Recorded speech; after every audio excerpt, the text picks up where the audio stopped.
எப்படி இருக்கிறீங்க? சுகமா இருக்கிறீங்களா? பண்டிகையின் சந்தோஷம் உங்களுக்கு இருக்குதா? பண்டிகையின் உண்மையான சந்தோஷம் என்ன தெரியுமா? இயேசு இந்த உலகத்தில் அவதரித்ததை நாம் பலவிதமான கொண்டாட்டங்கள் மூலமாக சந்தோஷத்தை வெளிப்படுத்துகிறோம். ஆனா அதெல்லாம் நிரந்தரமான சந்தோஷம் அல்ல. ஒரு நாள் பண்டிகை முடித்து அடுத்த நாள் எல்லாமே மாறி போய்விடும். ஆனால் ஆண்டவர் நம்முடைய உள்ளத்தில் வரும்போது, நமக்குள் வாசம் பண்ணும் போதுதான் அந்த சந்தோஷம் நிரந்தரமாய் நிலைத்திருக்கும். இயேசு இந்த உலகத்தில் அவதரித்தவுடன் இந்த உலகத்திற்கு சொல்லப்பட்ட முதல் வார்த்தை என்ன தெரியுமா? முதலாவது சொல்லப்பட்ட வார்த்தை, பயப்படாதுங்க.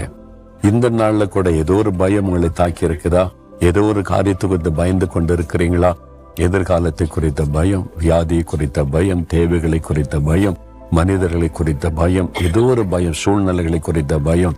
ஆண்டவர் சொன்னார், பயப்படாதே மகளே, பயப்படாதே மகனே, நான் இந்த உலகத்தில் அவதரித்ததே உனக்காக, நான் பிறந்ததே உனக்காக, உன்னை பயத்திலிருந்து விடுதலையாக்கி மகிழ்ச்சியோடு வாழ வைக்க.